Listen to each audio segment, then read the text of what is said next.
Tarot Radio Live presents Arcana After Midnight, a romantic tarot mystery by Lenora Miraval. The House That Drew the Tower, Part 5, the final reading. The woman in the mirror had given Mara only one instruction: finish the reading before the house finishes it for you. Then the glass had gone dark, leaving Mara and Elias alone in the western room with the tarot deck between them.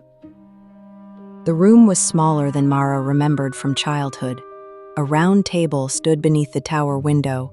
3 chairs waited around it, though only 2 had been used in years. Dust covered everything except the tabletop, where a clean circle marked the place the cards had once been laid. She wants us to draw again. Elias did not sit. He stood beside the window, watching the gate below, as if measuring the distance to it. Lenora never wanted a reading. She wanted evidence. Evidence of what? That the house was changing the order of the cards. Mara looked down at the deck. The black silk had been removed. The cards lay perfectly squared in front of her, their edges worn smooth by years of use. One card protruded slightly from the middle. She drew it without thinking. The High Priestess.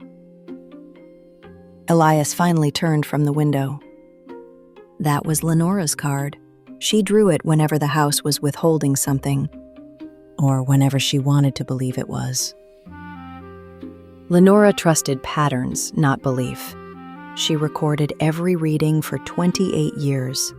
The same 3 cards appeared whenever someone tried to leave Blackwater House with the truth. Mara remembered the ledger hidden behind the mirror. Dates, initials, and columns of cards. At first it had looked like obsession. Then she had noticed the repetition. The High Priestess, the Lovers, the Tower. Again and again in different hands across different decades.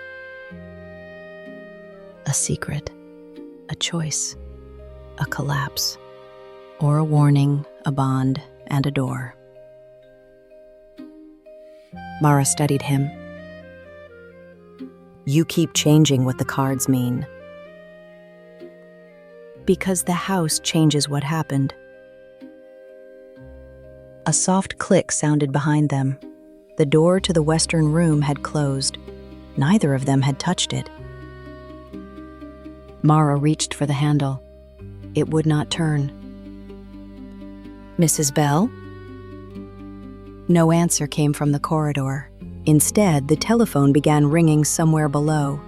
Once, twice, then silence. Elias pulled out the chair opposite Mara. We finish the reading. Then the door opens. You sound very certain for someone who has spent 21 years outside. I was not kept outside to protect the house. I was kept outside to protect you from what I remembered. Mara sat. The 3rd chair remained empty. Its back faced the mirror. Who sat there? Elias looked at the empty place. Your mother. The answer shifted the room. Mara saw the table on another night, brighter and crowded with candlelight, her mother seated between them, Lenora standing near the mirror, a younger Elias holding the tower card face down against the wood. Mara, listen to me. Whatever you see, do not answer for the house. The image vanished. Mara placed the High Priestess at the top of the clean circle. First position. What was hidden? Elias cut the deck and slid the next card toward her. Mara turned it over. The Lovers. The painted figures stood beneath an angel, divided by distance and choice. Mara felt the old ache beneath her ribs return, but this time it carried no sadness. It felt like recognition sharpened into a clue. Second position. What was chosen? You chose to forget me. No, someone chose for me. Both can be true. Mara looked at him. Tell me what happened without the cards. Elias held her gaze. Your mother discovered the house could preserve a memory by dividing it between two people. One person carried the facts, the other carried the feeling. As long as they remained apart, the full memory could not return. You carried the facts, and you carried everything they meant. Mara remembered the inexplicable fear at the gate, the pain beneath her ribs, the certainty that his name mattered before she knew why. Why divided? Because Lenora found out who the house belonged to, not who owned it, who it obeyed. The mirror behind the empty chair brightened. A woman appeared in its surface, not as a ghost, but as a reflection from another time. Lenora Blackwater stood behind Mara's mother, one hand resting on the third chair. The final card must be drawn by the person the house brought back. Mara did not turn. She watched Lenora in the mirror. And if I refuse? Then it will choose for you. The deck shifted beneath Mara's hand. One card slid free and stopped at the edge of the table, face down. Elias reached for it, but Mara covered it with her palm. No, this one is mine. She turned the card. Judgment. The room went still. Not silent, still. The rain halted against the window. The clock below stopped between strikes. Even the flame of the single candle held perfectly upright. In the mirror, Lenora lowered her eyes. Third position, what must be answered? Mara looked from the high priestess to the lovers, then to judgment. The expected tower was missing. The pattern changed. Elias stared at the spread. It has never changed.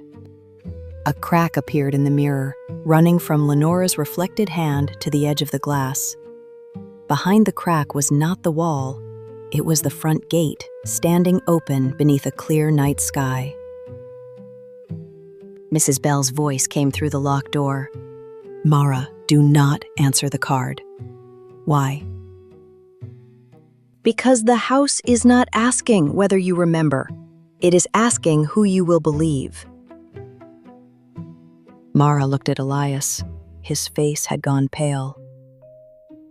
There were two versions of that night, because there were two people trying to save me. Mara. My mother took me away. Lenora divided the memory. You stayed behind, but none of you asked what I wanted. The judgment card warmed beneath her fingertips. Words appeared across its surface in ink that had not been there before. Choose the witness. The mirror changed again. On one side stood Elias at the gate, waiting in the rain. On the other stood Mara's mother, holding the yellow raincoat. Between them, behind the glass, was a third figure with Mara's face. Mara rose slowly. I do not choose either version. The house shuddered. Somewhere below, every turned portrait fell from the wall at once. I choose the part of the memory that belongs to me.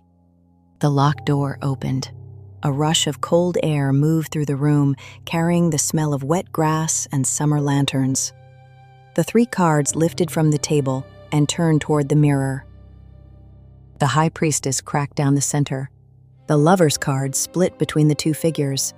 Judgment remained whole. Then the mirror shattered without a sound. Beyond it was a narrow passage descending inside the tower wall.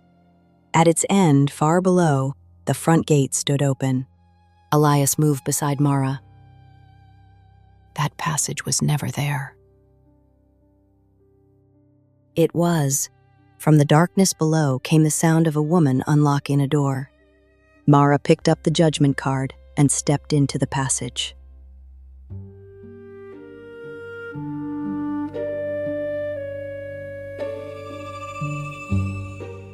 This is the end of Part 5, the final reading. Next, in Part 6, Beyond the Gate. The final door is open. The question is whether Mara is leaving Blackwater House or entering the memory that built it.